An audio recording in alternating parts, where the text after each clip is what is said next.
Cool kids! The kids of cool. So, I promised a video, and a video we shall have. And I have a monopoly on silver beats and infos and thoughts. And I'm kidding. I don't have a monopoly on anything except debt and failure and regret. No, probably don't even have that. So I got to talk about this, guys. I went to work last night. And that member of the consortium, I brought them their silvers. They were very happy about their silvers, but they had purchased some silvers about, 2 or 3 weeks ago. Okay, and it just now came in. I don't remember which vendor it was, but I did see the advert, and it did say random round. So it just so happened we got the 4.9s variety. And I bought 3 buffaloes from the consortium. And they were $23.86 per buffalo. Now, why is this important? Well, it got me to thinking. I was excited yesterday because I got silver under melt. Some of it at less than half of melt. And that is always exciting, but some of it was just barely under melt. Okay. And some of it was just barely over melt. But the point is, melt's a moving target. And the reason I wanted to discuss this with you guys is because silver right now is trending higher. And I remember in 2020 when silver was trending higher, and I had bought a bunch in March when it dropped way down. But there was something I did do, and you can watch my videos. I kept chasing that high. And as silver shot up to $29 an ounce, I kept buying. When I should have, and this is what we're going to talk about today, had a different strategy. Because ultimately I ended up paying $20 an ounce, $29 an ounce for silver. And there's no guarantee silver ever reaches that level again. Now, don't get me wrong, I did slow down my buying come August when it shot up. But I didn't slow it down enough in hindsight. And that's why I want to caution you guys. So we're sitting here, it's awesome that this silver is under melt. That's awesome. And it's awesome my coworker / member of the consortium allowed me to purchase it at the price they purchased it at. But that's kind of the rule of the consortium. It's a good thing and a bad thing for all involved. So when silver goes down, well, we still pay what they pay, right? So we just agree upon how much we're going to get, and within reason, right? It's kind of a good thing. It's a good thing ultimately, and but it could be a very bad thing. Silver could drop to $10 an ounce tomorrow, or it could go up to $30 an ounce tomorrow. But what you have to do as a stacker, and this is just my advice, I'm not giving investment advice, just stacking, for entertainment advice, because I'm not a financial planner, right? I don't have any licenses or what have you. But my suggestion would be, just for funsies, is you have a set threshold or in Federal Reserve notes. Now, keep in mind, the value of the Federal Reserve note is also a moving target. So you got a lot of moving targets. This could actually get very complex, the math involved. But what I suggest to simplify it is that you have a threshold, and that threshold should be something really close to what you have in per ounce right now. Yep. So whatever you've paid per ounce for your silver, your cap should be somewhere around there. Okay? Because if it's not, you're going to raise your average cost per ounce. Now, one of the great things about dollar cost averaging, which is the act of purchasing regularly in intervals or trying to hit the dips, is you should be at a cost per ounce is fairly close or below what silver is right now, because silver right now is at higher prices than it has been Well, it's been in a range. I'll grant you that, but it's up a little. And so it should be fairly simple to acquire right now and stay in close to what you got in. Now, there's no guarantees that that's the right play, because ultimately silver could go way up or way down and either really hurt you or really hurt you by not buying even on the rise, but definitely hurt you if there's a dip. And so, again, you mitigate some of that by dollar cost averaging or buying the dips, right? We've talked about those strategies. But what I wanted to talk about today, well, the main thing was the fallacy when silver's going up, the fallacy, the emotional high of getting silver under melt, right? Because it doesn't mean the same thing getting silver under melt, unless it's quite a bit under melt, as it did, when silver was $13 an ounce, because the odds of you finding it under melt were lower then. And the fact that silver's going up means the target's moving upward, which means, you're at a static level. For example, these were $1.99 over melt when they were purchased, I believe, or $1.69, something like that. And they're now under melt. Okay, do you see? You see what's going on here? Now, if silver continues its upward trajectory, that's fine. It's not a big deal. But if silver drops back to $23.86 tomorrow, which it could very easily, all of a sudden these are at melt, right? Nothing moved. So I guess what I'm saying is right now I've been getting a lot of silver under melt. But how much of it's really been way under melt? And there have been some. I've definitely got some sweet deals lately. But just remember that it is a moving target and that you can fool yourself. It doesn't mean you blow your whole wad. And that's the other thing I want to caution you guys. If you don't have your reserve money, the money you need for bills, if you're spending bill money on silver because you think it's going to go on a moonshot, first of all, that's not how this is done. You just heard me talking about dollar cost averaging. But we all have, our moments. Like, I really didn't need this silver, even though it was below melt. And I was thinking about it when I bought it. I was like, I've really kind of blown my budget recently. Now, don't get me wrong, I'm fine, and I'll be fine. But I didn't really need these ounces. I went ahead and grabbed them because they were under melt, but were they? Will they be in a week? Will they be in 2? Hopefully they're half a melt in a week, or a month. But what are the odds of that? You see where I'm going with this? So I just want you guys to know that, just because prices are climbing doesn't mean it's time to go crazy. Doesn't mean it's not either. I don't know what your position is. Do you have a nice position? Do you have your base position? All these things I've been talking about all these years. Do you have these things? I have my base position.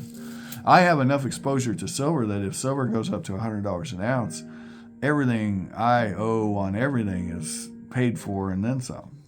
Okay? I have that position. Do you? Now, is it always good to, get a little more under melt? Sure.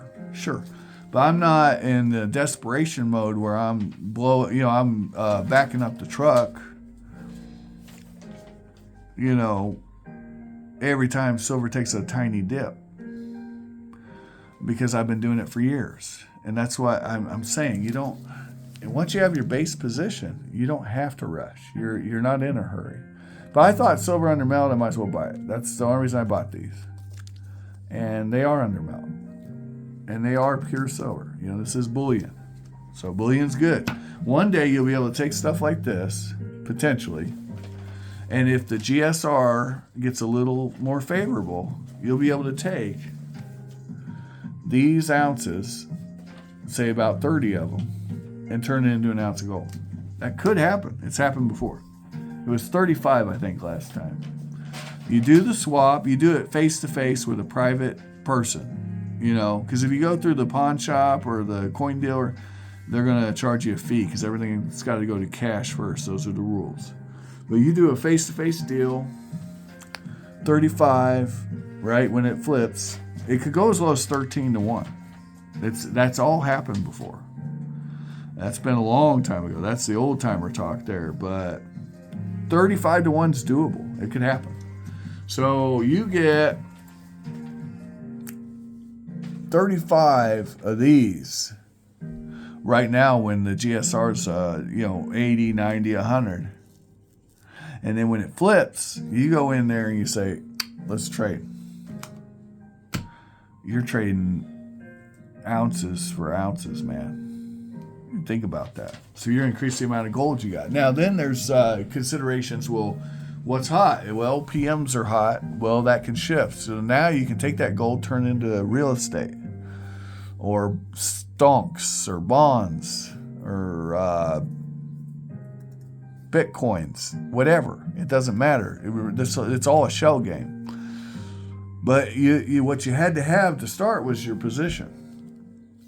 You had to have your position. If you didn't have your position, you didn't want to be getting into this when silver hit $45 an ounce, right? So we'll flash back. It's 2011. The time to buy silver was actually 2002, but you could have got in all the way up to what, 2010, early 2011, and still did very well. But what you didn't want to do was get in at 2011 at the top. I mean, that's common sense, So I don't think we're anywhere near a top for silver, considering gold's at all-time highs. But again, I'm not giving you investment advice. But what I will say is if you can get it under melt, like I could flip these for a profit today. Guaranteed. I could take these to the coin store and sell them for what I got in them. Unless silver's dropped significantly since I got to work last night. If that happens, of course, yeah, that can change. That can always change. But right now, I can sell these for what I got in them. So that's a good deal. If you can do that, you're good. Also, a lot of people are stacking this bullion stuff. I'm going to give you a little warning about bullion. Bullion is great on the dips. It's not. So in order to break even on bullion, right, because you have a premium, you got to account for that damn premium. Right now, a lot of shops around the country are giving less than spot, like 50 cent under spot for generic rounds like this, even though they are sweet, 0.999999.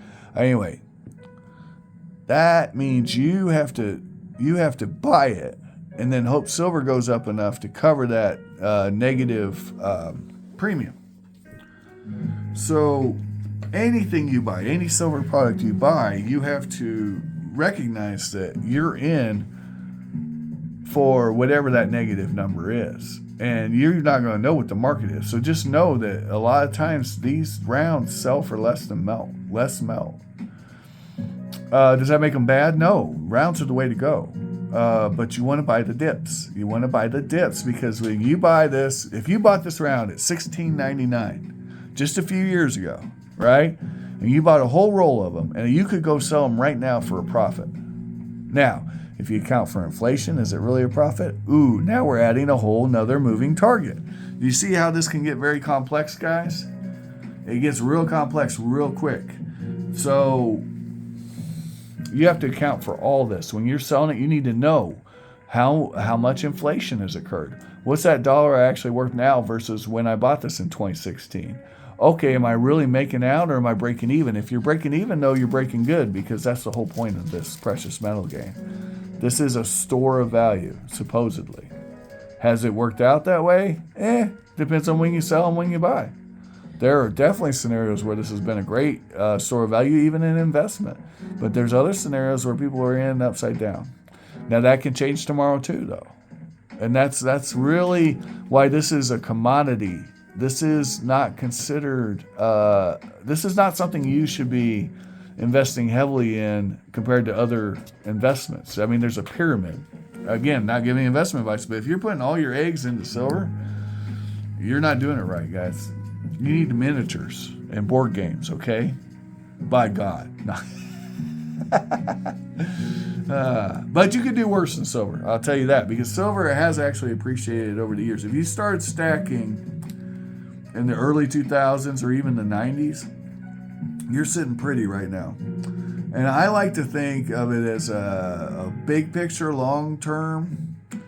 If you're in the game long enough, you're going to win. It's just a matter of when you sell, when you buy. Okay. Anyway, that's enough of that. Just some warnings. Don't think just because you're getting silver under melt right now that trend's going to continue, or that you're killing it, because you may or may not be. It's not a bad deal to get silver under melt, but remember, melt's moving up, and has been for a couple weeks.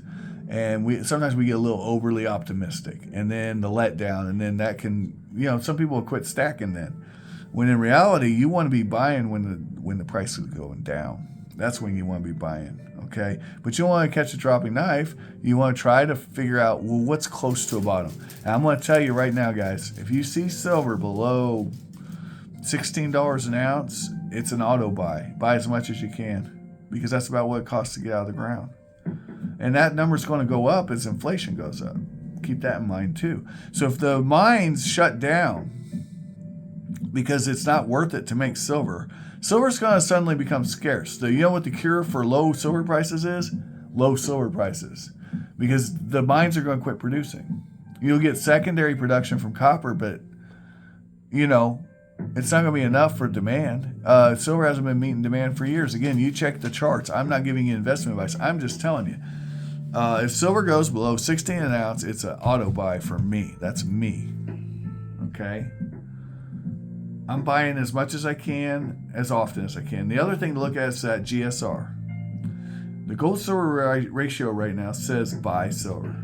Okay? I still believe it. Some people will tell you it don't matter. I'm telling you, history says it does. Does that mean it'll matter tomorrow? No. But 5,000 years of human history says it matters. So you do with that what you want. And some people say, well, it's not mattered in a long time. Well, in 2012 it mattered.